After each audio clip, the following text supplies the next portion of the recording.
Good afternoon, everyone. This regular committee of the whole meeting is called to order at 4:02. Council would like to acknowledge the Ucluelet on whose traditional territories the district of Ucluelet operates. I need this mic turned down. Hold on. We didn't bring the sound guy today, so it's all on you. I didn't even know you could do that. You've got a whole panel there. Audience members and delegates are advised that this proceeding is being video recorded and broadcast on YouTube and Zoom, which may store data on foreign servers. There is one late item. Has everyone received that? So I will move that the agenda for the May 6th under delegations as item 4.1.10. Do I have a seconder? I'll second. Councillor Hoare seconds. All in favor? None opposed. That carries.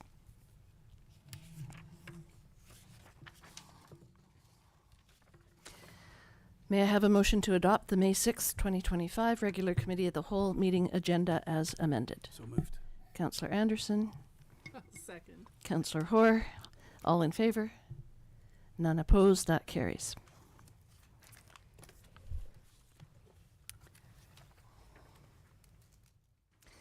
We have 10 delegations on the agenda today. Please try to limit your presentations to 10 minutes, except for Chris, of course. You get 11 and a half. The first delegation is from Seaview Seniors Housing Society. That's you? Okay, great. Please take the floor.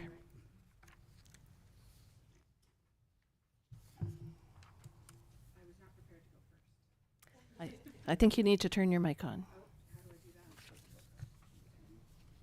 There we go. Yep, green light. Aha.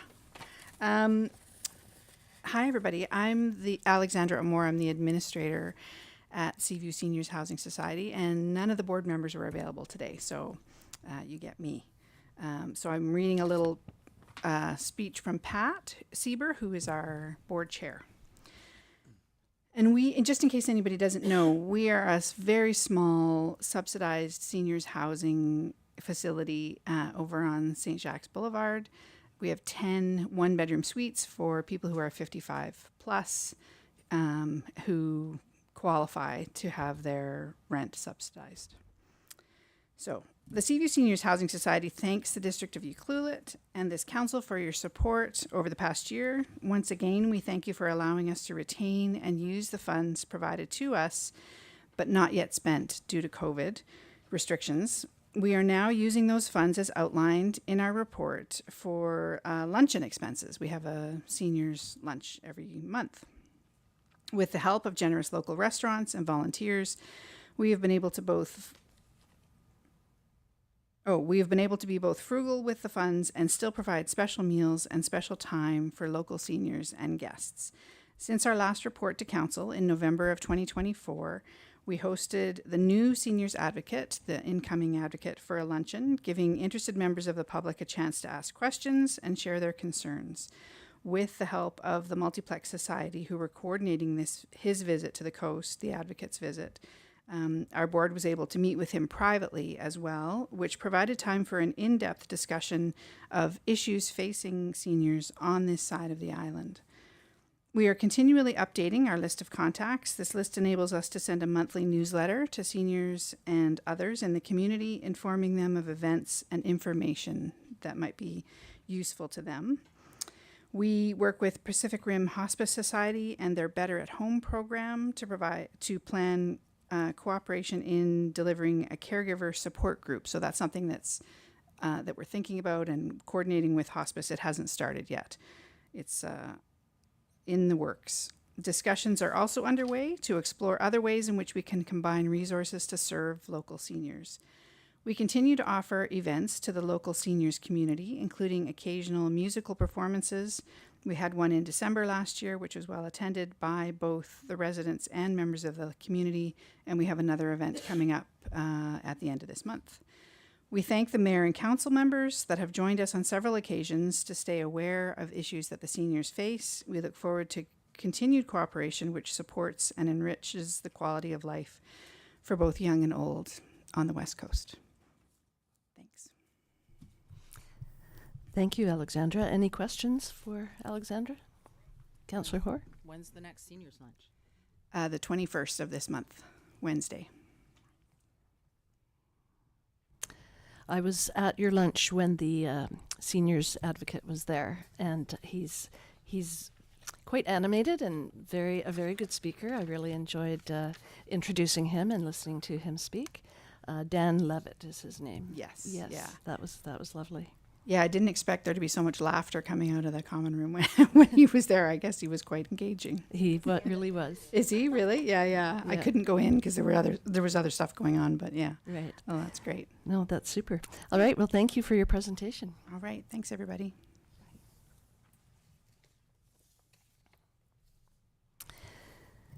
The next delegation on the agenda today is from Kasia Kromka, representing the Tofino Ucluelet Culinary Guild. And Rob Brenna. Hi, Rob.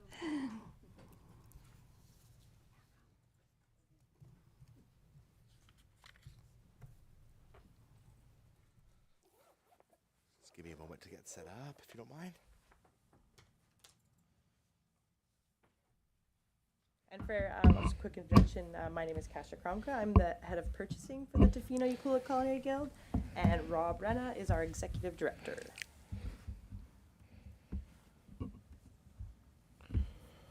Oh.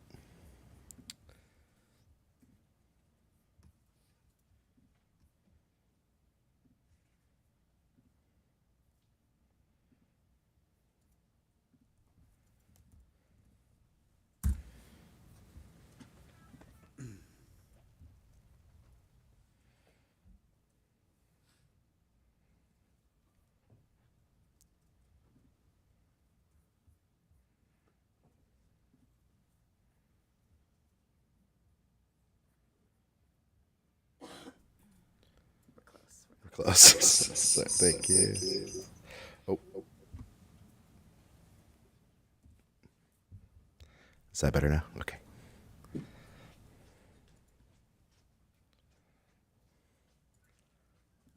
I just muted my. Yeah.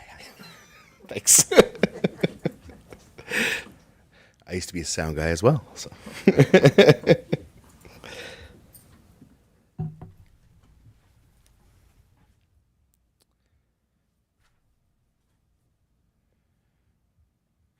And it's just taking a second here.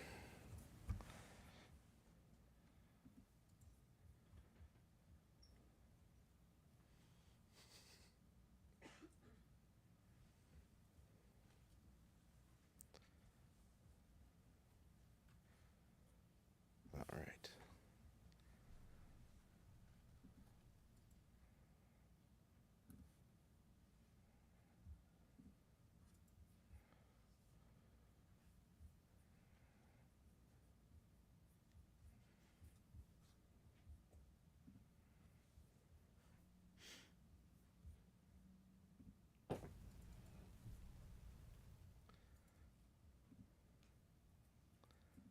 Okay, sent a request to share.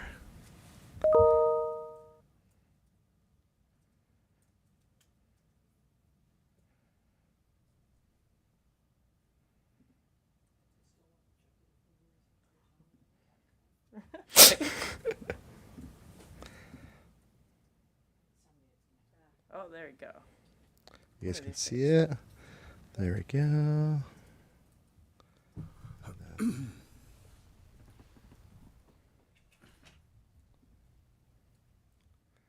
Ah, We there made we go. it. We made it. Thank you for your patience. Hopefully it's worth it. There you go.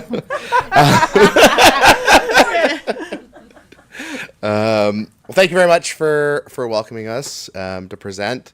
We're the Tofino Ucluelet Culinary Guild Society, and we are, next slide, a nonprofit organization connecting BC food producers to families and businesses on the west coast of Vancouver Island. So we were started 14 years ago by a group of restaurateurs and local people, folks in Tofino and Ucluelet, who were having a struggle. Chefs especially were having a struggle getting fruit and vegetables from the Okanagan, and we have a untapped wealth of farms and producers on the island and also in the Lower Mainland that they weren't able to get here. As we know, it's a very long drive across the mountains to get to this lovely place we call home.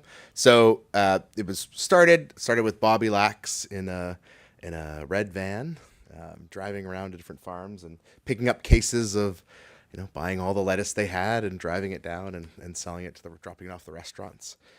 We've grown significantly from that time. We now have 4 trucks, which is really exciting, at our space on Industrial Way in Tofino. And then we also we have individual customers as well as our commercial customers. That has grown, our individual side, exponentially during COVID. So there was, started with the box program, which was running for a few years, but really, really took off when people couldn't, it was harder for them to go shopping and leave their houses. So we went from, 50 individual members ordering per week to 250. And now in the summertime, we're averaging 450 to 500 customers per week between Tofino and Ucluelet. So exponential growth, which comes with its own sets of challenges, but we're trucking along, and we really appreciate the District of Ucluelet support with letting us use the space at the Seaplane base in conjunction with the food bank. Thank you, Chris. So we can have access for the pickup location for our Ucluelet members. So our mission is to create a richer food culture that nourishes the West Coast by building relationships and facilitating group buying opportunities, fresh quality food, in doing so strengthen the food security in our community. And then we are member-driven, sustainable, BC-sourced, and community-minded. So we do lots to give back. So we're a social enterprise as well as a not-for-profit. So through that, our members can donate a box, we call it. So they can donate equivalent to a box, but we use those funds to give back, as well as a way to have zero waste. So our goal through a few programs we have is this zero waste. We don't want to have any food that these farmers spent such loving time and care in producing go to waste. So anything that can't be sold or won't be sold before it goes bad, we divert to different sources, as well as food that, again, is still very good. We're giving to different groups in town. So Food Bank on the Edge is our largest benefactor of those donations, and we're very happy to do it. Brings us joy every time I get to pack the. Yeah. Yes, and a big shout out to West Coast Connect, who picks that up on the Monday and delivers it for free, and holds it in their coolers, which is really great too. So lots of great connections, and it takes a village, as they say. And I do feel that why we're here today as well is we want to reach out to more societies, because we occasionally have meetings, events, even West Coast Community Resources Society, just asking for anything like apples, just snacks. And we do have a budget for things like that. And so we'd like to help out other societies as well, because we currently do have some, but we feel like we could reach more. Or there's some that, and just recently, a transition house reached out for a donation, and we're happy to help support that as well. So NTC, Hospice, Fish and Loaves. Sometimes we get calls from the school in Tofino, the Wicknishing Community School, and Chef Ron, families that need help. So we give a couple boxes of food to Ron, and he helps distribute it to the families in need as well. And then different local events. And then so obviously how you can help as well is becoming a member. So access to fresh, high quality ingredients we talked about, support our local food system, help grow food sovereignty on the West Coast, help fund people in need, enjoy competitive pricing, bulk discounts, joining a network of like-minded food lovers and chefs, reducing our carbon footprint. Sorry, and your dues keep our nonprofit running. So there is a small membership fee that we ask for each year, and it just helps offset, our maintenance costs and things. Our margins are very, very small in the grocery world, so any support is greatly appreciated. So join today, tcg.ca, and thank you again for your support. Thanks here. Thanks, Rob and Kasha. Can I ask what the membership fee is? So it's $50 for individual membership. And that's for a season, which runs from April 1st until March 31st of every year, kind of cycles that same dates. Yeah. And then we do charge commercial members a little bit higher because they get deliveries to their businesses. So we kind of have a varying scale depending on size of business as well. Yeah, so that helps too. And to give you a brief idea of what the town supported, so over $1.5 million in food was purchased from BC suppliers last year. And so just another cool fact. So eggs, we went through 8,000 dozen eggs in 2024, 1,900 pounds of cherry tomatoes, 1,700 pounds of chicken breast. So, give an idea of the scale. And it's been actually for us with the tariffs, it didn't really affect us much in that we were already had networks to BC, Vancouver Island, Fraser Valley. So we found that we actually are in a good spot because we already have these existing relationships with the farms and they're saving food for us. So it's kind of nice because now there's all these other people trying to get in on BC products. And so we're kind of fortunate. We're kind of on a ground floor. So we're hoping that just keeping that food train out to the coast. Yeah. Great. Any questions for Kasha or Rob? No questions, but I'll vouch for the amazing cherry tomatoes the last couple of weeks. Holy Thank you. cow, those Yeah, are yeah. good. Yeah, and with spring coming, there's just, it's so exciting. Rhubarb and asparagus and all the fun things. So, Oh yeah, we got rhubarb last week too. yeah. So many good things. Well, we can tell you're passionate about what you do, so that's wonderful. Thank you so much. Thanks for your presentation. Thank you. Up next, we have Laura Griffith Cochrane representing the Clulet Aquarium Society. Possibly on Zoom.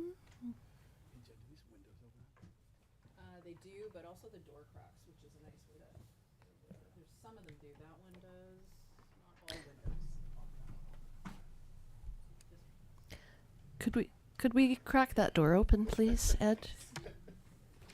No, the outside door. Yeah. There might be a rock there. There was a large rock there. Can you get close in here with the window, with the door shut? Great, thank you. Did we find Laura online? No. She may come.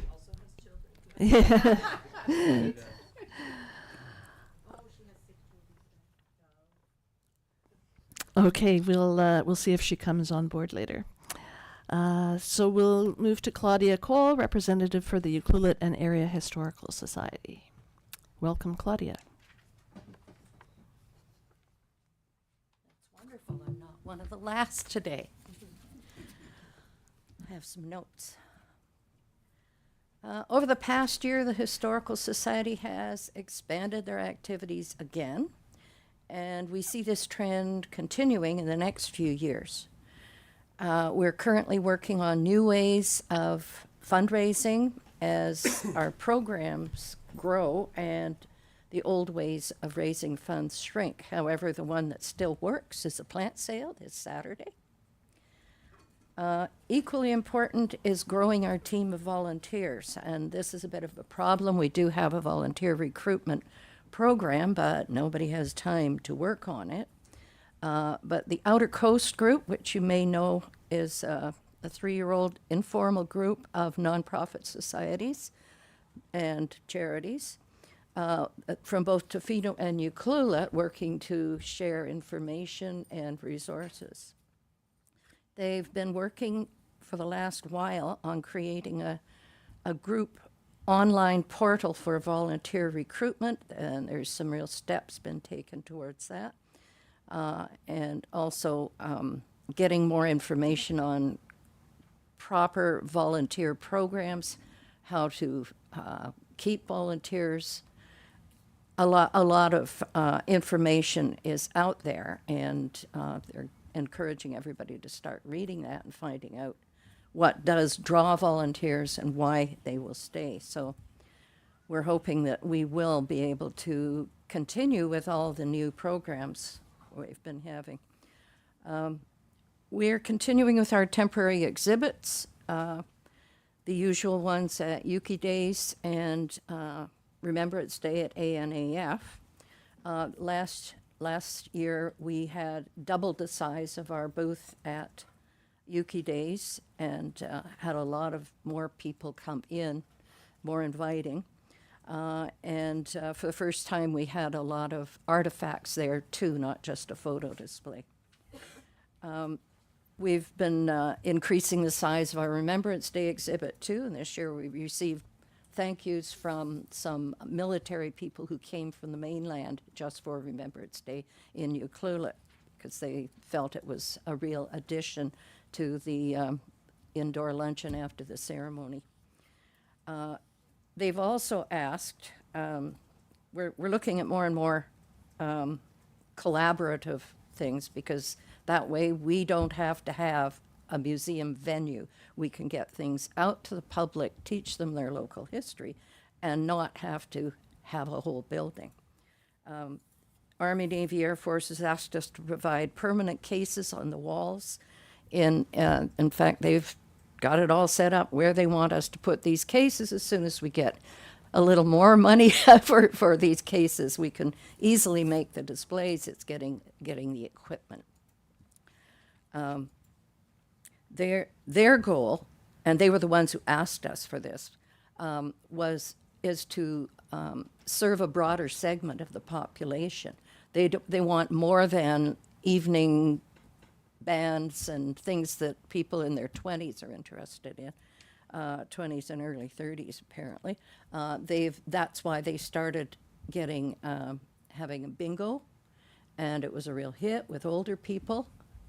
And they have ideas for other things we could do to have seniors in there. Nostalgia nights, where we ask people in around a table once a month.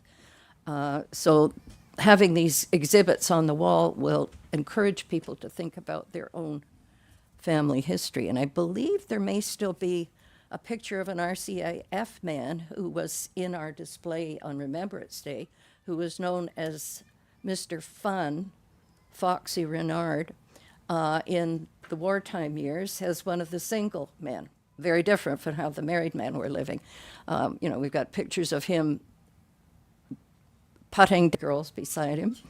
And there's one of him with his best friend, they said in the RCAF newsletter. We really have a window into the lifestyle of these people, and they were here for years.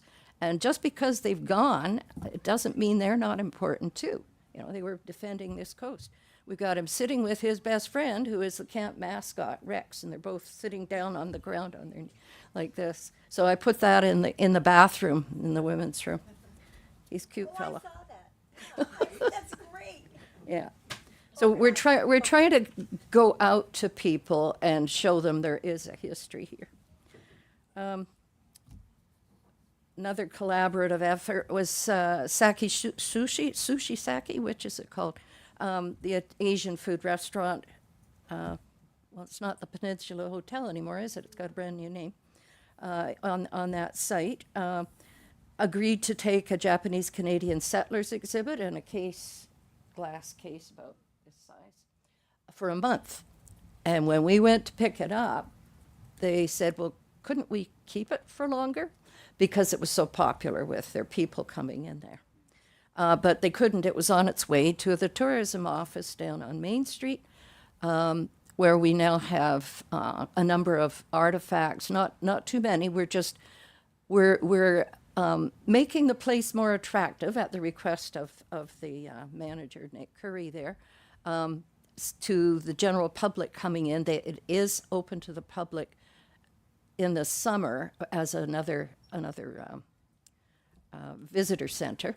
And we're going to be opening it in the shoulder season with just our own volunteer there, one afternoon a week, and more if we can get more people interested in learning about that exhibit and spending a few hours a week greeting people coming in.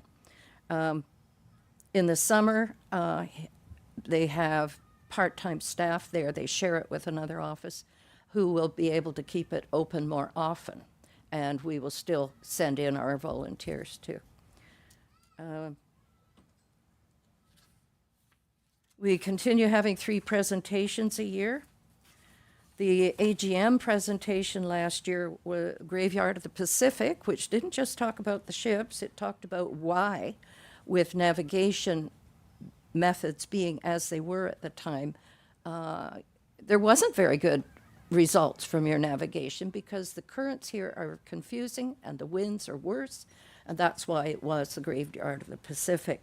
So these navigation methods were explained at that.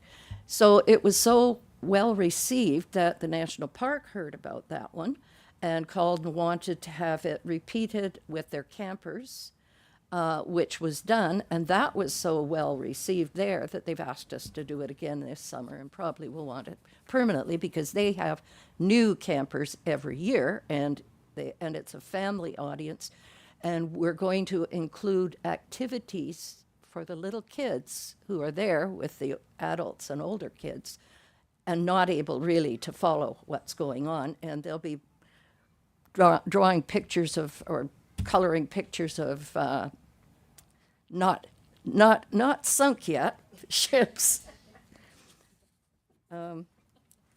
So that will be going on. Then the September presentation last year, it's in conjunction every year with the Pacific Rim Arts Society's Cultural Festival. Theme last year was Thornton Creek Hatchery, and that includes, of course, the fishing industry and its loss. This topic was putting people on edge, thinking, uh-oh, is this going to be a whole lot of controversy and people upset?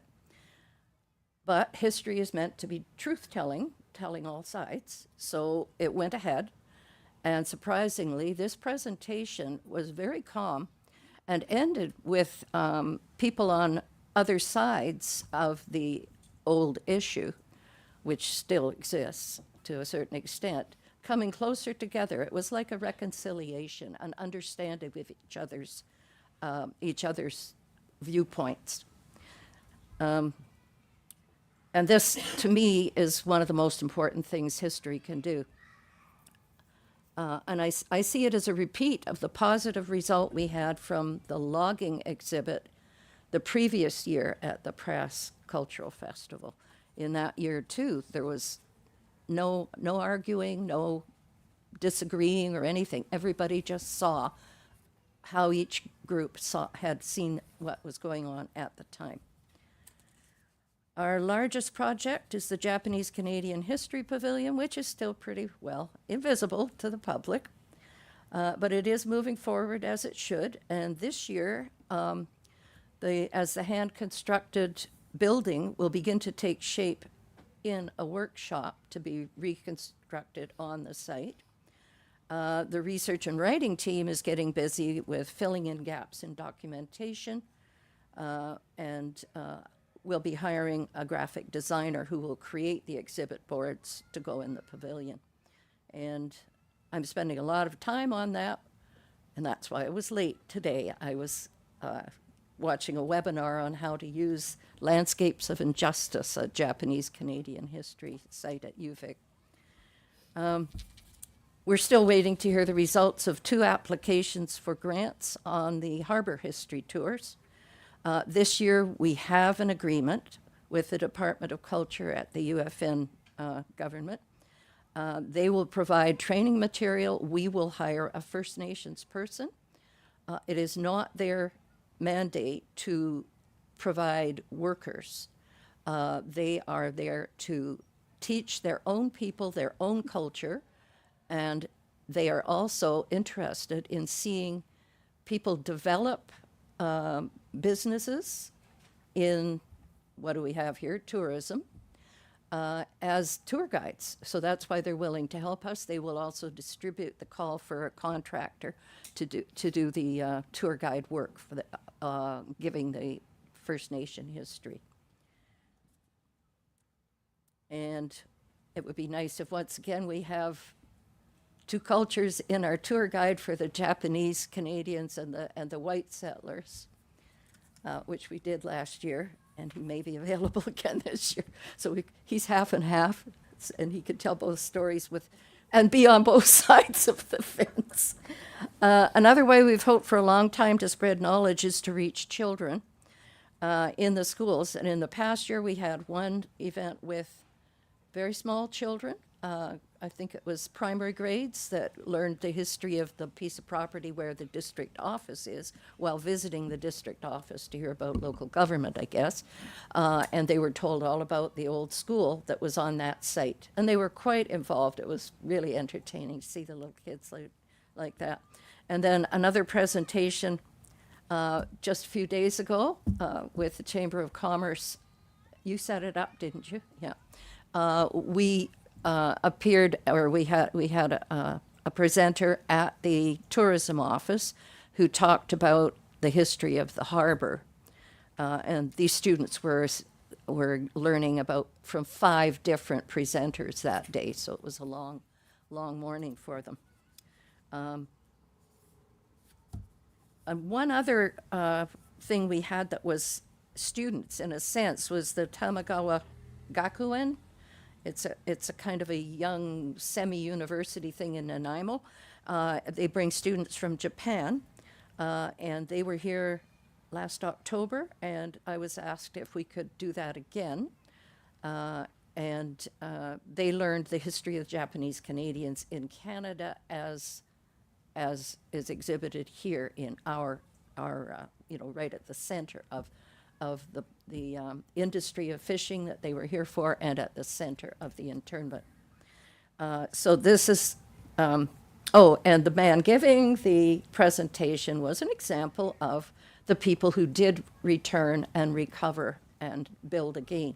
So this is a group of students who will be returning to Japan with this knowledge of history in Canada. There's less exciting work going on all the time, the ongoing work of processing new items into the collection, even temporarily, because we still can't afford proper collections management software, but we get the bare minimum done. Our website seems to be drawing more people who realize that there is a local history organization that can take their items that Dad, who just died, would hate to see lost, and they don't have storage space. We're seeing the daughters and granddaughters and the odd son, but it's mostly the girls who can't stand to see granddad or dad's memorabilia from the war in just ending up with sent to a secondhand store. So we've got a lot of these RCAF memorabilia, and that's what's making it possible to change our exhibit for Remembrance Day every year. I did that already, I think. Yep. I think that's all I have to say. Oh, Amphitrite House. Well, we are doing a lot more planning of professional exhibits, photo exhibits, information exhibits in the freestanding banners and so on. We've been planning this for years, but it required a place to put it. So we've decided we aren't waiting for a place to put it. We're going to make the things available, and people will want parts of it or the whole thing if somebody ever wants to let us have the, what do you call it? Ucluelet Athletic Club, UAC Hall, for a few weeks in summer. That was our original request. That would be very valuable as a place where it could stay long enough that a lot of local people could see it. Other than that, we can move small amounts into Amphitrite House for a certain, 2-day exhibit or something. And we can also make those things available in businesses that have a public area. There was one other thing, but I've forgotten it, so I think I've done enough anyway. Oh, I know. I'm going to be going to the master plan for the recreation coming up in a couple of days. I'm going to be pointing out that it's very important that the walking trails be developed through the town, right past the Japanese Canadian History Pavilion, because that will make it much more visible to the public. Thank you, Claudia. Any questions for Claudia or comments? Just a quick one. Claudia, what time does the plant sale start on Saturday? 10 a.m. Unless you want to bring plants to donate, then you have to come Friday night. I think it's 4:30, something Okay. around there, or earlier on. Could you just say that into the microphone, because we have people watching that won't be able to hear you if speaking there? Thank you. Annual plant sale, 10 o'clock on Saturday, the day before Mother's Day, as always. And you can drop off plants, which we definitely need. The members of the society are aging and don't do as many extra plants in their little greenhouses, so we really need help from the community this year. And you can drop off the plants on Friday night, 4:30, 5:30, or you can drop them off, I think 8:30 to 10. Wait a minute, I think you better check the poster. I've got the time wrong. So it's on the posters and they're around town. We are particularly interested in all kinds of plants. We would like to get everything, including house plants that you really are tired of looking after. Great, thanks, Claudia.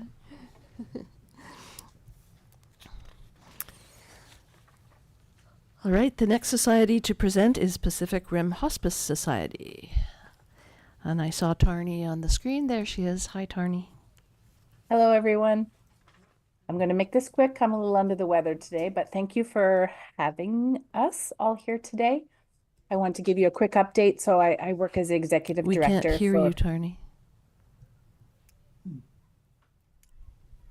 You can't hear me at all? Oh, now we can. Oh, I have to speak in this really terrible microphone.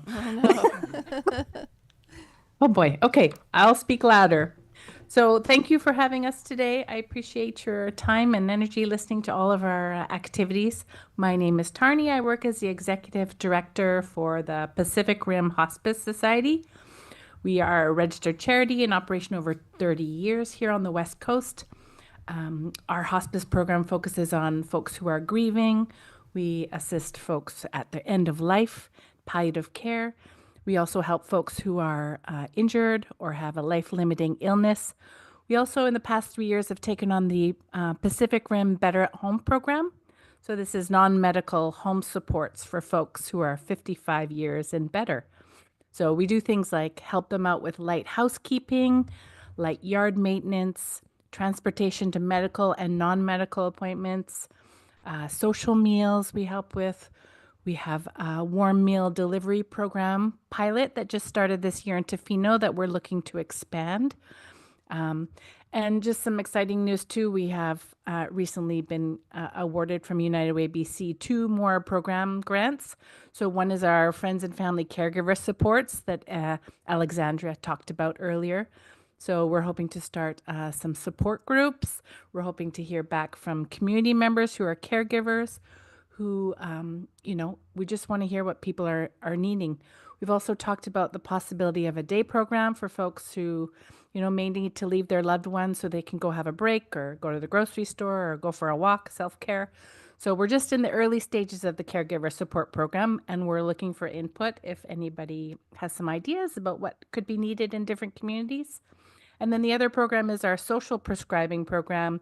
We'll be hiring a community connector position, and that person will be responsible for starting up again the senior services providers monthly meetings just to get together and collaborate and identify gaps in services and just how we can best support our older adults and elders in the region. and then also working one-on-one with older folks and elders, developing wellness plans and figuring out what best services to help them. So connecting them with health services, navigating health systems, and social and recreational systems too. So pretty exciting stuff. We're just looking to hire right now. We're just in the process of hiring, and then those programs will be underway. So that's pretty great. I wanted to thank the District of Ucluelet and Richard Norwood specifically. We just installed our first wind box at St. Jacques Park across from Forest Glen. And this is a box where folks can come and leave notes to their loved ones who have died. Yeah, it's beautiful. Go check it out. It looks like a beautifully carved mailbox. So that's pretty exciting. Thanks to District of Ucluelet and Richard Norwood for donating his time and beautiful skills to creating it. And then just a little note about our grief counselor, Jen Scott. She's a clinical counselor. She works with youth 13 to 21 in the region. She is working with the land-based students through the Ucluelet Secondary School. Currently, she works one-on-one and in groups with folks. She's in a house it once a week. So she is, available for youth grief counseling if anyone needs some. So I think that's all. That's it for us today. Thank you again for your time, and happy to answer any questions. Thank you, Tarni. Any questions for Tarni? Comments? Love the wind box. Have you seen the wind box? Yeah, I have. It's beautiful. Yeah. Darnie, am I right in that at some point those notes are collected and I want to say sent away in the flames or something Yes, along that that's line? That's exactly it. So occasionally when the box gets fuller, we will empty the letters and notes in the box, and without reading them, we'll have a little fire ceremony, kind of like what we do with the tree tag ceremony, but this one will be totally anonymous. We don't read any of the notes, and we will have a little fire ceremony and send off all the notes with some good wishes. Perfect. So, yeah. Thank you. Great. I'll make a point of going and looking at that. Thanks, Tarni, for your presentation. Thank you.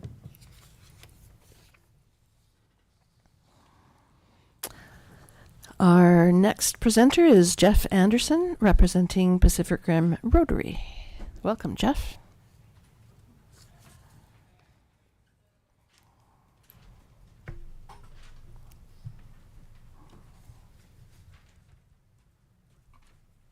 Good afternoon, Mayor and Council.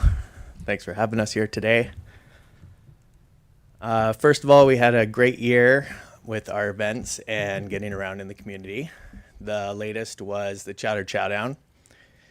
Since COVID, I can only recall the numbers, but we had 10 restaurants this year, which was by far the best that we've seen. So that was just great to have so much participation. We sold out, I think, halfway into the event, and then still got a few more in. So really, really successful overall. And a lot of fun. Hope you all were there.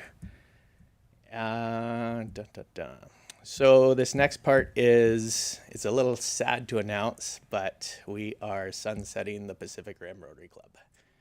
It's we haven't had any growth in membership. Our board doesn't change, and no one's stepping up, and people are wanting off. So it was just time. It's been a great 5 years. We want to thank the district staff for all the events we've partnered with, Pumpkins in the Mist, and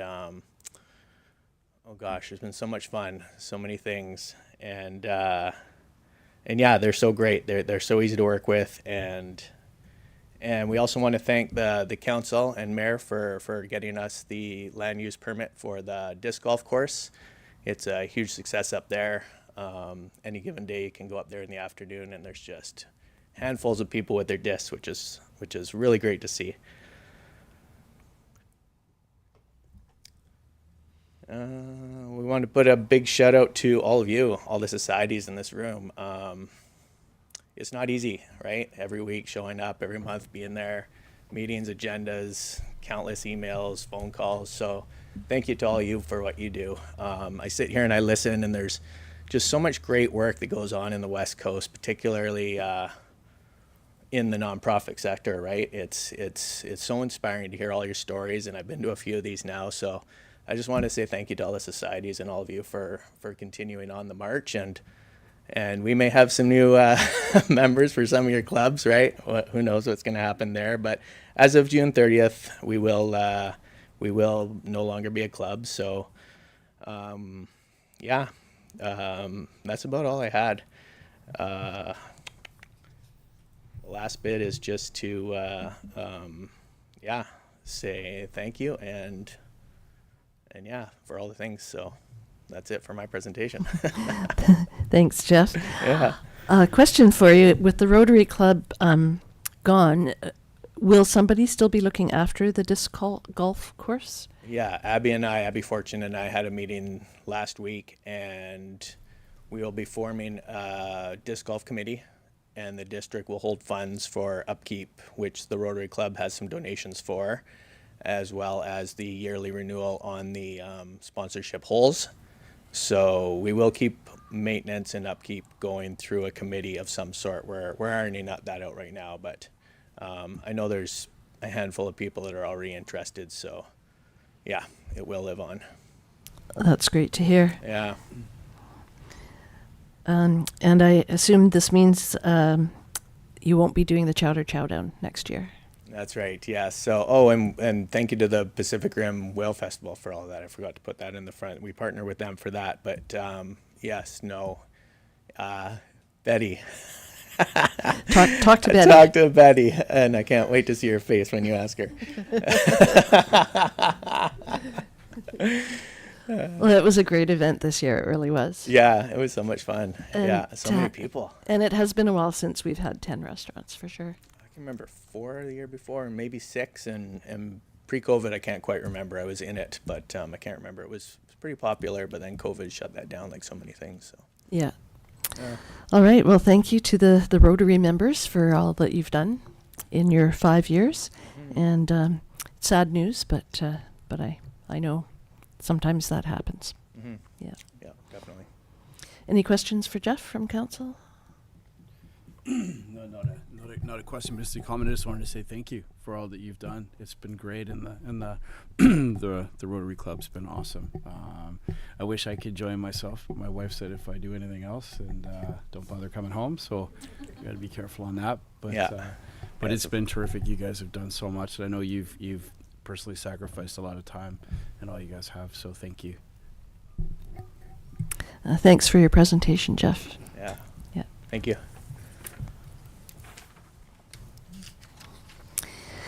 Now is the opportunity for the West Coast Community Resources Society to present their update, and we're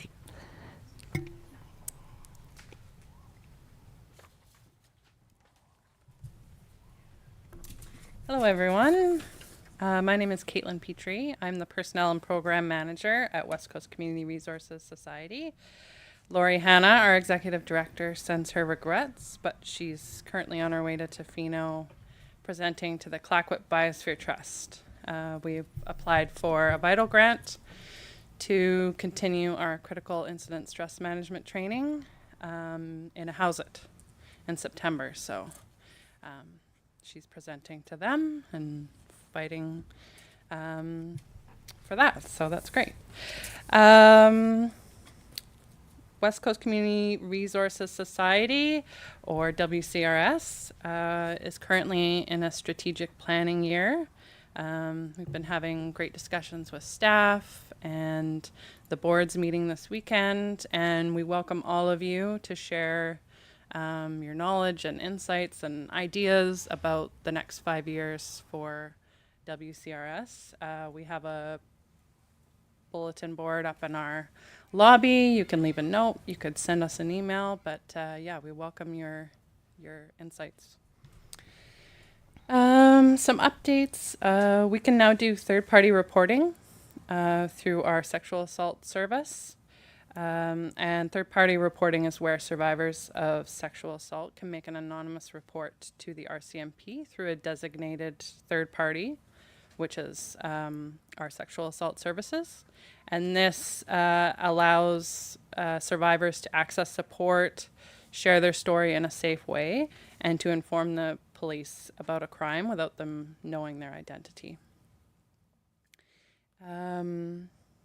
Through our community volunteer income tax program, we've so far completed well over 200 tax returns for free for low to moderate income individuals and families. And this program is available all year long. Our programs are also growing. We recently hired Ann Marshall as a First Nations Women's Outreach Worker, so she can support First Nations women across the West Coast.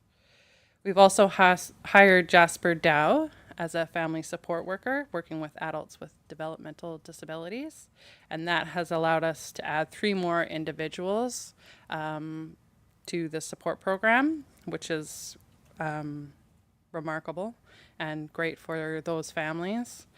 We've also just hired a new administrative assistant, Sharon Wu, who you may know used to own Yayu. Yeah.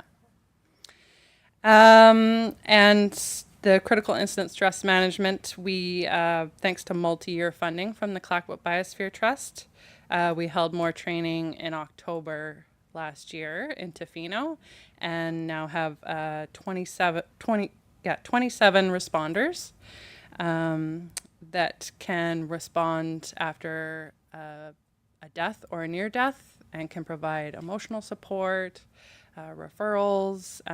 We can do one-on-one debriefings. We can do group debriefings. And so last year the training was through Bruce Ramsey of Trauma Serve on the mainland, and he's agreed to come back this year to a House It in September, assuming we get the funding.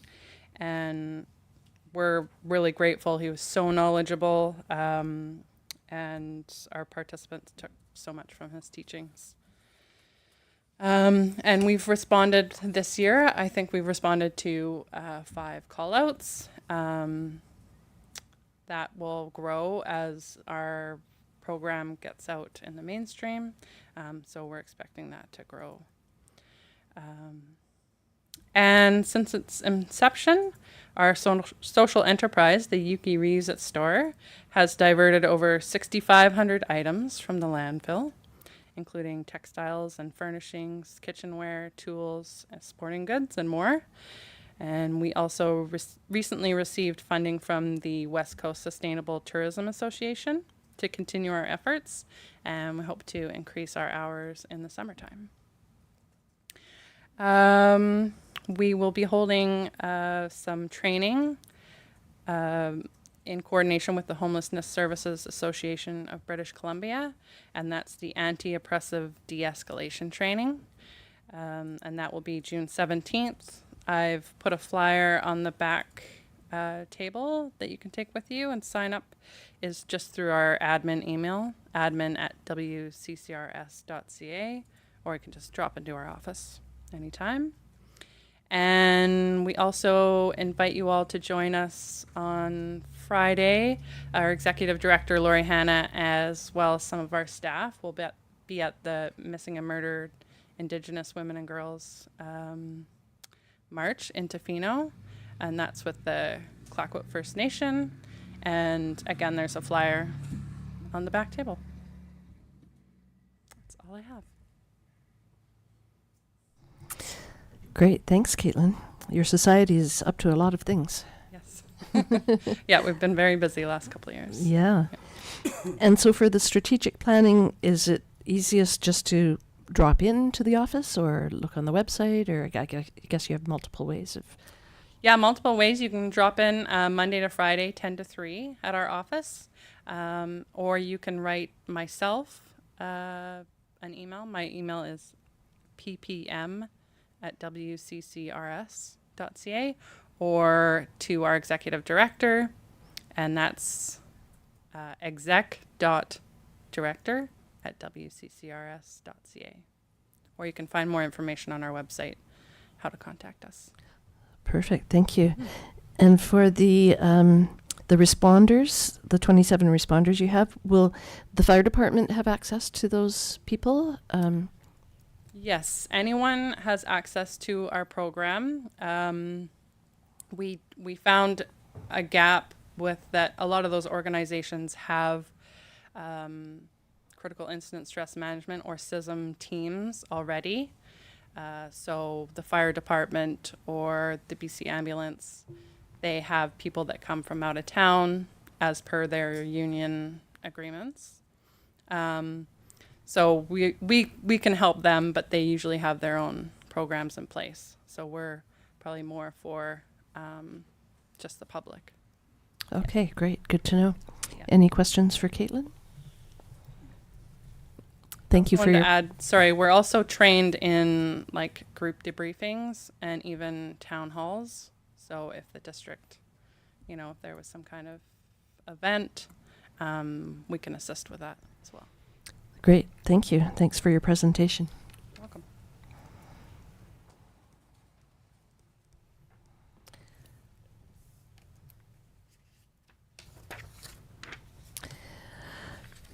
All right. The next society to present is the Pacific Rim Arts Society. Kelly Deacon, Executive Director of Pacific Rim Arts Society, will present. Welcome, Kelly. Thank you. Hello, Mayor and Council. Thank you for having us. Thanks, everybody, for being here. It's always good to hear what everybody else is up to, so it's really great to come to these meetings because you don't always get out there and find out what everybody's doing. So, as always, we do quite a bit. Since our last visit here was in November prior to our AGM. So we had our AGM here at the community center, and it was the most well-attended AGM we've had since pre-COVID. So it was really nice to see so many people out. And we ended up with a full board of directors, 8 people, which is twice what we've had in the past 3 years. So that was pretty awesome. We closed early in December just to take some time off because we do have a pretty busy year. Starting in January, we're back at Missoula Children's Theater. This year it was Pinocchio. Very well attended. 67 children played parts in that. They learned that play within 1 week, so that's a pretty amazing feat for that troupe to come in and teach all these school kids a play in 1 week and then have it to do it for the public. It's pretty amazing. Water's Edge donated the 2 rooms for the Missoula instructors, and the district donated the hall for the practices and performances, so we really appreciate that. January also, we had the Ucluelet Secondary School Art Show, which we've been hosting the past few years. Every January, we open up the gallery for the high school to be able to show all the amazing artwork that comes out of there. We had the Battle of the Bands, which is also something we do every year, but unfortunately this year we only had a sudden death show because right at the very last minute, we had a bunch of the bands who were entered dropped out. So we had to either cancel the event or go forward with the few bands that we had, and we decided to go forward, and it was a really amazing evening anyways, and a local band called the Butter Tart Syndicate were the winners. Great name, lots of fun. We opened up our Valentine's raffle on January 10th. The reason for doing this raffle this year was because we were $10,000 short on our operating funds. And $10,000 with operating funds is quite a substantial number, especially when you're trying to pay staff, pay your rent, pay your bills. So we are very grateful for the community to step up, and that made that raffle a great success. So we do really appreciate that. February, we have the Life Drawing class comes in every February. Life Drawing is hosted by Andrea Ferguson. She was part-time Ucluelet, part-time Tofino. She's back in Tofino. She hosts drawing classes in both towns. Right now they're on a bit of a break, but when they start up, they do one night in Uki, one night in Tofino. So then in February, they all come together and do a show at the gallery so everybody can see what they've been working on. March is Art Splash, happens at the Black Rock, and we're super grateful to the Black Rock for hosting us all the time. They've been doing this for about the past 12 years. It's a really great venue for that show. The show is basically known, well, I'd like to say worldwide, because we have repeat people who come every year to book their rooms at the Black Rock to be here for Art Splash. The opening was an amazing event. It's the biggest opening we've had in quite a number of years. We had almost all of the artists showed up, and just about everybody on the VIP list showed up. So it was a pretty full room, but a really amazing evening, and we managed to sell 10 nice pieces on opening night, and that doesn't usually happen, so that was pretty amazing. During March, we also did a month of workshops at the gallery. We had a variety of workshops hosted by local artists. We had a variety of paint, jewelry, fiber, sea kelp creations, and more, and that was pretty well attended as well. April, we do another members show, but we got started late in April, so that's actually running until May 10th. May 10th is the last day of this particular show. And then the gallery will be closed for a few weeks. We have our big gala coming up May 31st. It's a fundraising gala that we partner with the Ucluelet Fire Rescue Team. This is our second year in doing this. And while the gallery's closed for the 2 weeks, Wanda's going to be coming in and creating our big arch that we had in our doorway. So, like for the gala. So it's pretty amazing. She does a lot of really amazing stuff with plants. Let's see. After that, we'll have a June show at the gallery, members show. The Orange Door Gallery, if you're not familiar with, is below the break and beside Yayu Cafe. Come by. We're open as often as we can be. Weekends when we have volunteers. June 30th opens Summer Festival. We're partnering with the Break Cafe. We do an outdoor concert. We used to only host an outdoor concert in Tofino, and in the past 3 years, we've been hosting with the Break to bring an outdoor concert into Ucluelet, and that's been very well received as well. Then the Summer Festival goes through until July 12th, which we will end with an outdoor concert in Tofino, and in between we'll have an arts and culture walk, Ballet Victoria, poetry evening, an art auction, some workshops. It'll be a pretty full 2 weeks. In the gallery in the summertime, we do July and August as a members show, so we don't switch that up for 2 months. In July also, we'll be doing Yuki Days, float for the parade, and last year we did a Fast and Furious paint out on the grounds where it was supposed to be just young people, but adults, everybody wanted a part of it, so it worked out really well. Lisa Moreau ran it, and so instead of having 2 sessions like she originally planned, I think she ran about 4 sessions, and we went through like about 24 canvases. And so people are timed, they just do a painting, and then the public just kind of votes on their favorite, and we give out like little prizes to people. So it was a really fun event, so we're doing that again this year.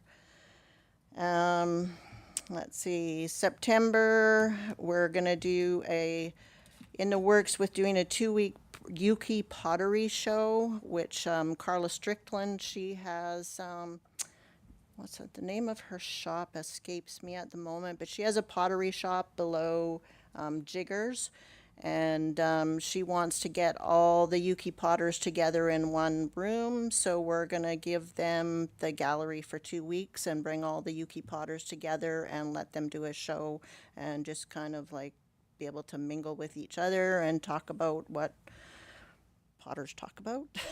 I guess. Also in September this year, actually should have brought up earlier, but the Pacific Rim Art Society celebrates 55 years this year. So that's we're the second longest standing art society in British Columbia. New Westminster is the first. So for the Cultural Heritage Festival this year, we are celebrating 55 years of PRAS. So we are going to be incorporating as many of the other cultural heritage festivals that we've done into this Cultural Heritage Festival. And we're hoping to locate some of the actual founding members who are still alive, and they will be treated as VIPs to this week-long celebration. And they will be invited to every event that goes on, and we will do our best to get them there, make sure that they're comfortable, and just enjoy the week-long celebration. October's kind of up in the air. We might have a joint show there with a couple people, but that's waiting to be confirmed. November takes us back to our AGM, and then December, that's the end of the year. So that's it for us. So thank you very much. Thanks, Kelly. You couldn't squeeze a few more things into that year? Yeah, try not to. Any questions for Kelly? Great job. I love popping into the Orange Door Gallery. There's always something fun. It was the Thornton Creek fundraiser when you had all those fish in the gallery. Yeah, the Wish for Fish. Wish for Fish. That was really fun. Yeah, that was really good. Yeah. Great. Well, thank you for your presentation. Thanks very much.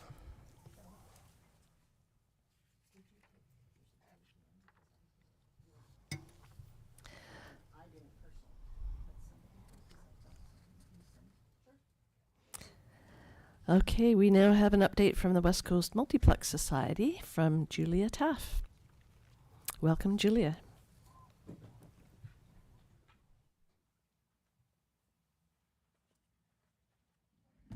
Hello, everyone. Thanks for hearing us. And I don't have a lot to report on today, but it is good to hear what everyone else is up to. And I've been taking notes and looking to find out where there's connections possible. The last time I was here, we were talking mainly about our grant that we had requested for the zero energy study. I actually don't have much to report about that. It's still in process. We also put in requests to the District of Tofino and the ACRD. I wanted to let you know we did hold our AGM, and our board of directors, 12 members from 4 communities, was re-elected by acclamation. So Samantha Hackett is the president, Alex Masso is the vice president, Carrie Ho is the treasurer, and Glenn and Shannon are co-secretaries.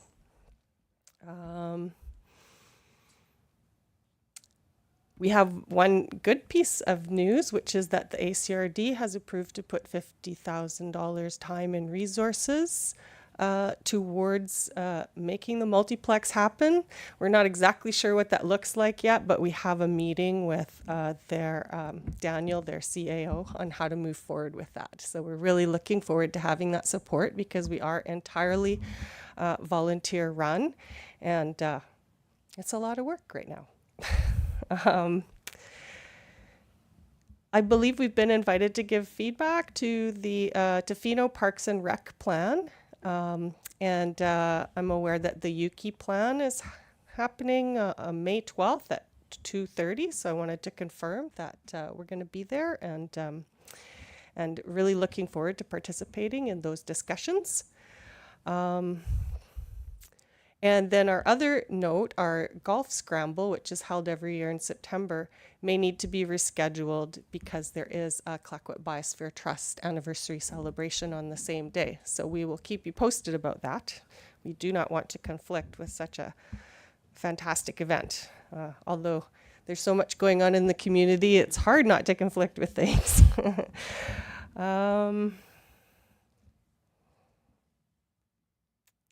Yeah, we're still waiting to find out about our capital grant from the federal government.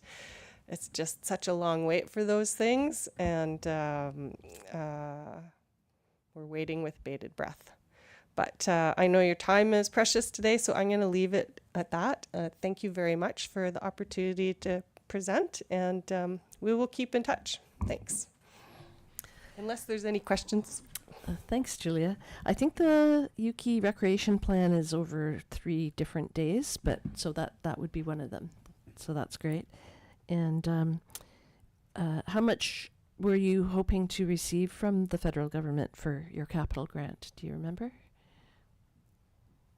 I didn't write the grant application, but I think it was in the range. Actually, I'm not going to say anything because I'll be guessing. No problem. It's millions of dollars. It's a very significant portion of the budget. Okay, perfect. And I don't have it in front of me, so No worries. I was tempted to make it up. Any questions for Julia? No. Okay, thanks for your presentation. And finally, we have an update from Food Bank on the Edge. Chris Martin. Welcome, Chris.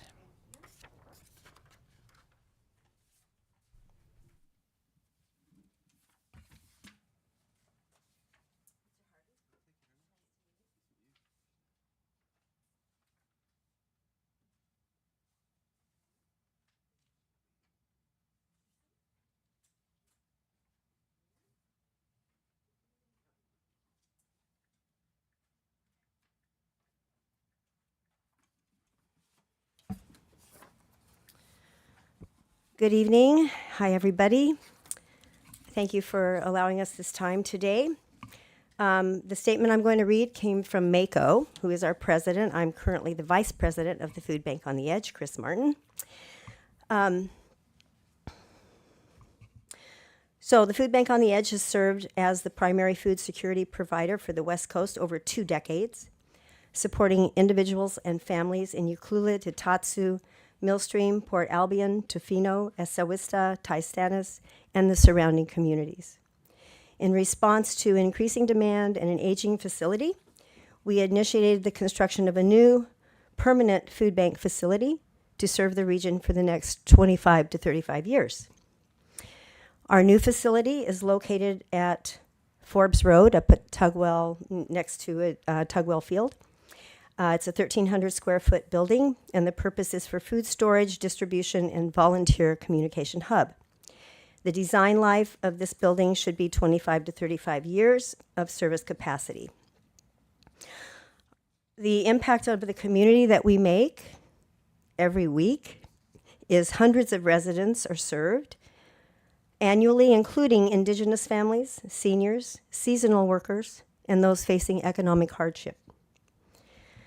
To get our building, it's been a process, and it culminated 2 years ago with a $150,000 contribution from the District of Ucluelet, a land parcel donated by the District of Ucluelet, $185,000 from the Lake Families All One Fund, $68,000 in private community donations, and $138,000 from our own coffers, which we kind of didn't expect to have to spend that much. But anyway, Mako's proud of saying that there are over 200 truckloads of in-kind excavation and site prep work from local contractors. And this is sort of ongoing as well. And so the total raised or invested to date is over $400,000. We had an unexpected hydro delay and subsequent utility connection expense of $85,000. There was additional costs for permitting and building requirements for wheelchair accessibility, ramps, and code compliance, and that cost us $35,000. And we hope to move in to our new facility. We just signed off last Friday. We signed off with the construction company. However, the next hurdle then comes with getting water and sewer hooked up, which should be hopefully happening by the end of this week, and then permission to occupy. So those are our next 2 big hurdles. So Mako estimates that our final funding target is around $200,000. That's to complete the construction, demolish the old facility, and restore, hopefully, our operating reserves. Funding requests have been submitted to multiple partners, including Toquat Nation, Toloquiot First Nation, Ucluelet First Nation, Pacific Seafoods, the ACRD, and the District of Tofino. Why does this project matter? The food bank has been a regional food security hub. We consolidate operations under one roof. We serve all 8 West Coast communities, all the coasts, and our neighbors to the north. We support long-term health, safety, and social stability through food security efforts, and we ensure that vulnerable populations continue to receive support with dignity, reliability, and care. So the next steps we face are the final funding decisions from our partner governments and organizations, the completion of the interior fit out and commissioning, water and sewer hookups, which are underway at the moment, a safe demolition of our current facility, and the operational handover and public recognition of contributors. Any questions? Will there be a ribbon cutting at some Oh, point? there's going to be a party. And everybody's going to be invited, and everybody knows they're invited. Perfect. Yeah, there'll be a big party. Excellent. Yes. I believe Mr. Harding and I are meeting with Mako on Friday afternoon to at your new facility. So, Oh, yeah. I haven't given him a key yet. Uh-oh. I'll make sure he has one. Any questions for Chris? I've got one. I don't know. I might be just making this up, but was there talk early on about this being a high ground meeting place in the event of a tsunami? Was that? That was an early iteration of an idea of what our building was going to be. But fortunately, I say fortunately now because I wouldn't have even been alive to see the new building if that had taken place. Anyway, it was a brick and mortar rendition that included partnership with emergency services, but it was going to be like massive undertaking. So, pardon? Right. Oh, I thought you clarified that. Yeah, no, it did. There is a little a moment when we were shooting for that, but then I was the holdout of trying to just replace our building. So I finally went out. So I'm happy. Excellent. And I think Miko was able to get that bill down from BC Hydro, was he not? I don't really know the result of that. We had to resort to some public shaming on the news, and the building sat up there for 4 months with no power, so it was pretty sad. But we got power, and so the lights are on, and yeah, it's warm. That's great work. Yeah, thank you. Yeah, we're happy. Good. I look forward to seeing it. Oh, you're going to be thrilled. Yeah, and I finally got the toilet and the vanity out of there that we had to replace, so that went yesterday, so we're good to go. Great. Thank you very much. Thanks, Chris. Thank you. Yeah. All right. Are there any other societies that would like to present? Yes, please. Yeah, I think you got missed somehow. Hello, Mayor and Council, and everybody here. Can you hear me? Is that okay? Okay. My name is Natasha Barnard, and I have been the daycare director at the Ucluelet and Area Childcare Society since January 2024. It's hard to believe it's already been over a year, and what a year it's been. I can honestly say I have the best job in the world and enjoy going to work every day. Well, it's easy to enjoy when you go into the yard and the kids scream your name and run up to give you a hug. It makes any difficult day go away. Now, I am a behaviour interventionist and can successfully manage a large room of children, but public speaking is not my thing, so please be kind while I try to do my best to give you an update. Firstly, I would like to thank you for the annual budget we received to cover the rent for the Ucluelet Children's Centre, which is just on the other side of the community centre. Without this generous gift, it would be impossible for us to offer such a valuable service to our community. We currently operate 4 programs. The group daycare and multi-age programs run out of the Ucluelet Children's Centre. The Little Beans Infant Toddler Centre, which opened in March last year, runs out of the Old Tourism Ucluelet building, owned by the Co-op. And lastly, our after-school summer program that was opened last September runs out of the UAC Hall. Apart from the after-school program, which still has spaces, we are fully enrolled, servicing 48 children and 47 families. As of today, I have 76 children on the wait list. with 52 of those waiting for a spot at Little Beans. It's very sad to know so many families need daycare and there are no spaces available. As many of you may already know, we were recently successful in our application to register the Society for the $10 a day daycare program. This has been great news for all our families whose monthly invoices can now be no more than $200 a month. For many of these families within the daycare, this is a complete game changer, with an average monthly invoice in the past being in the region of $600. This is a significant saving. With the expense of living on the West Coast, it really is going to make a change. I'm also finding we are in the new funding program, families who left our centre are now wanting to return, putting a bigger strain on our wait list. On the flip side, with reduced funding coming into the daycare, we will be more reliant on fundraising. Our first event is going to be a spring concert and fundraising barbecue. The date is the 4th of June from 4 to 6 at the community centre.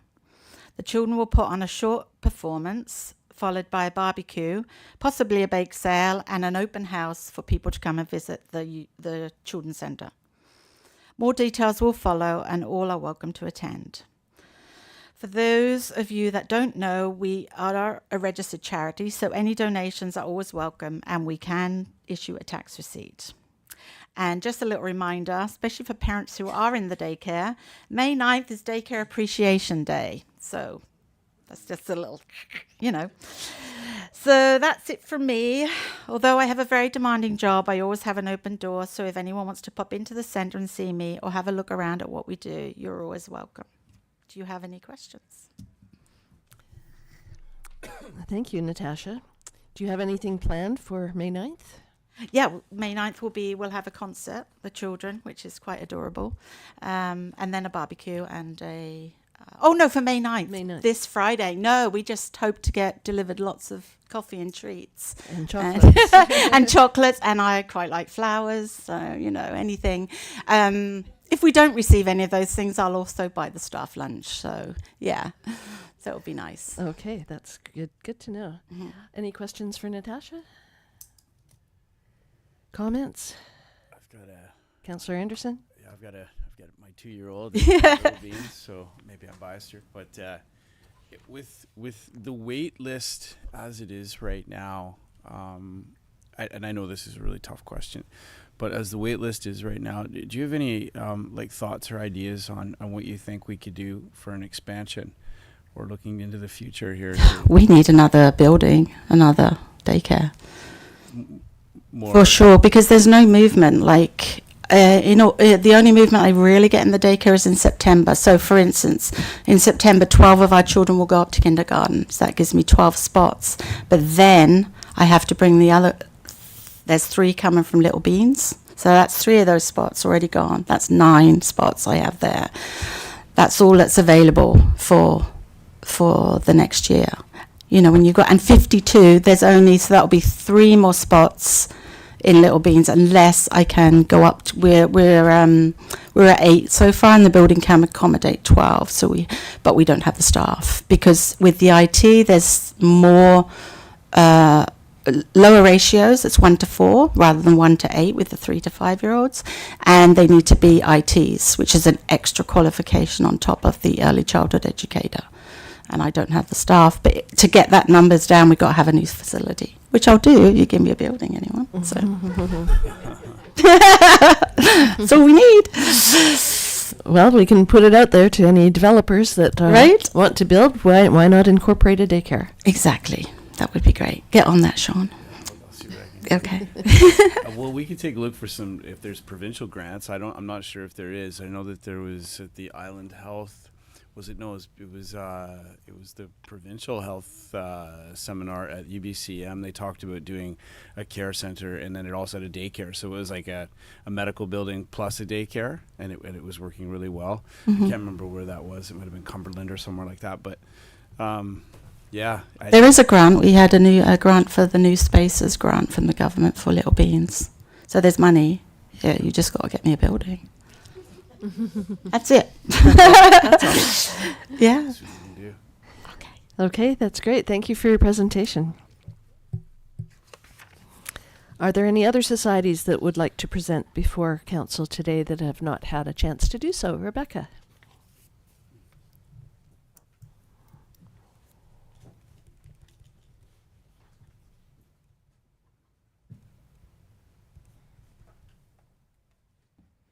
Thank you, Mayor McEwen, and sorry I omitted the RSVP process, but yeah, delighted to be here and just really appreciate all of the work of all of the organizations and thinking about how it intersects with my life on a regular basis. So super grateful.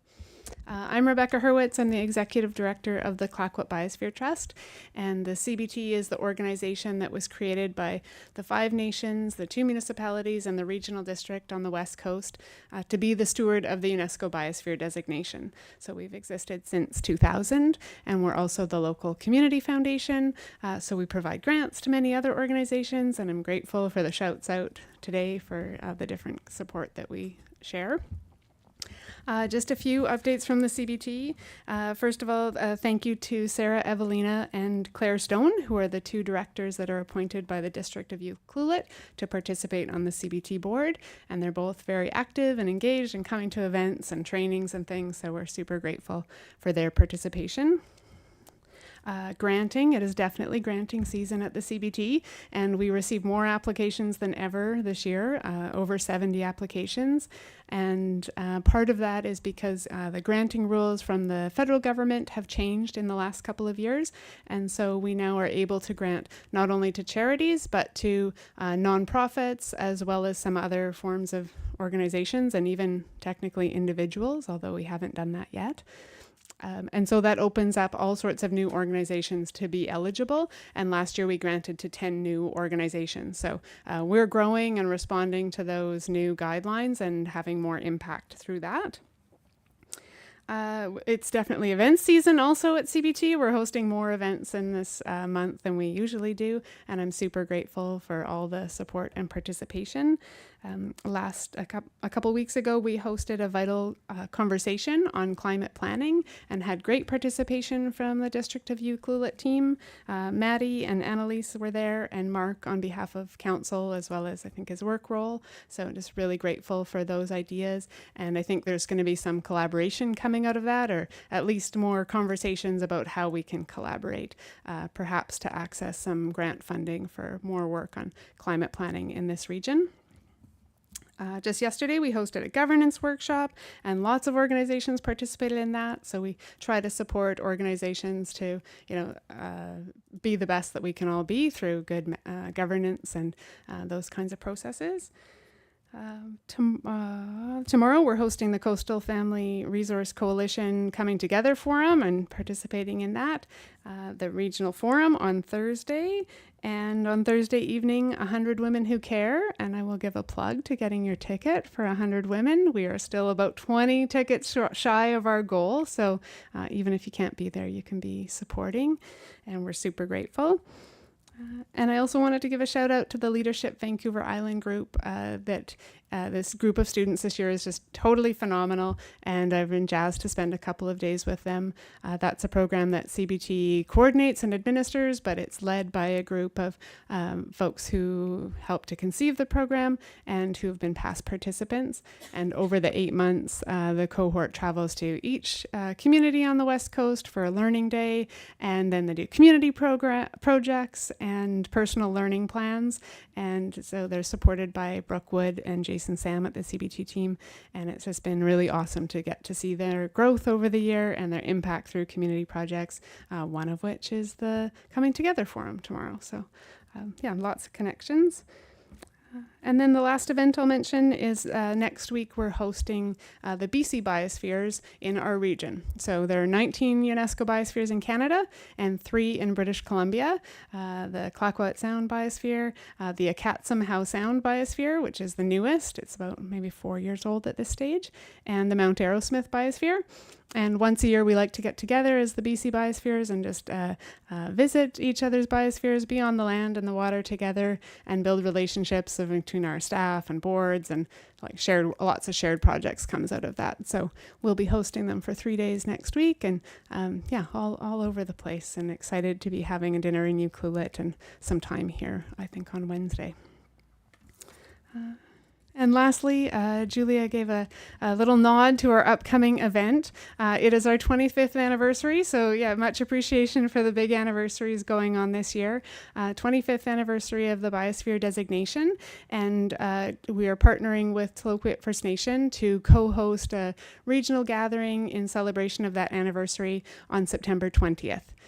So the nation has set the date, and we're looking forward to gathering on the school field for the day and inviting folks to come share a meal and really to reflect on the values and the changes that have taken place over these last 25 years and where we'd like to go together as a biosphere region. So we haven't started sending out formal invites, but I know the time is now to save the dates and get that date into calendars and try to avoid conflict. So you heard it here, and more formal invitations to come for sure, and we're super grateful for the district's support through a grant and aid for that as well. I think that's me for updates, but happy to take questions. Great, thank you, Rebecca.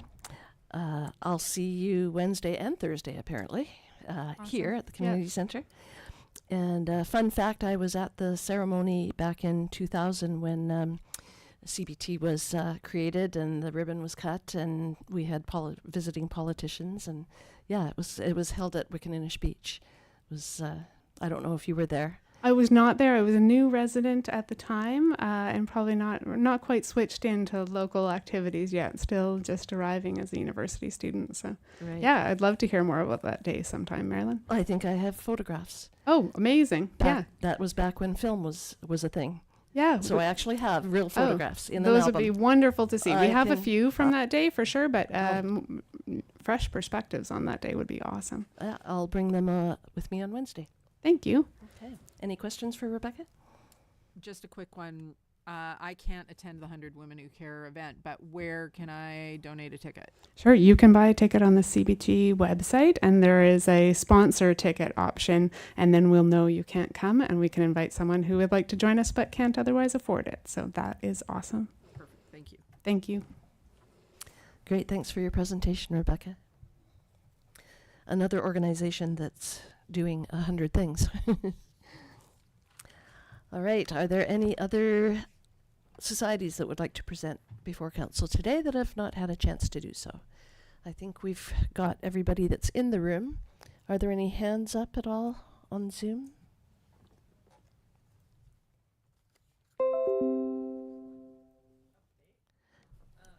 Can you go to the microphone, please? Thanks.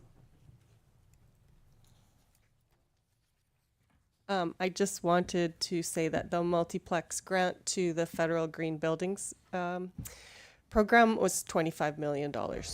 Oh, great. You looked it up. I did. Thank you for that.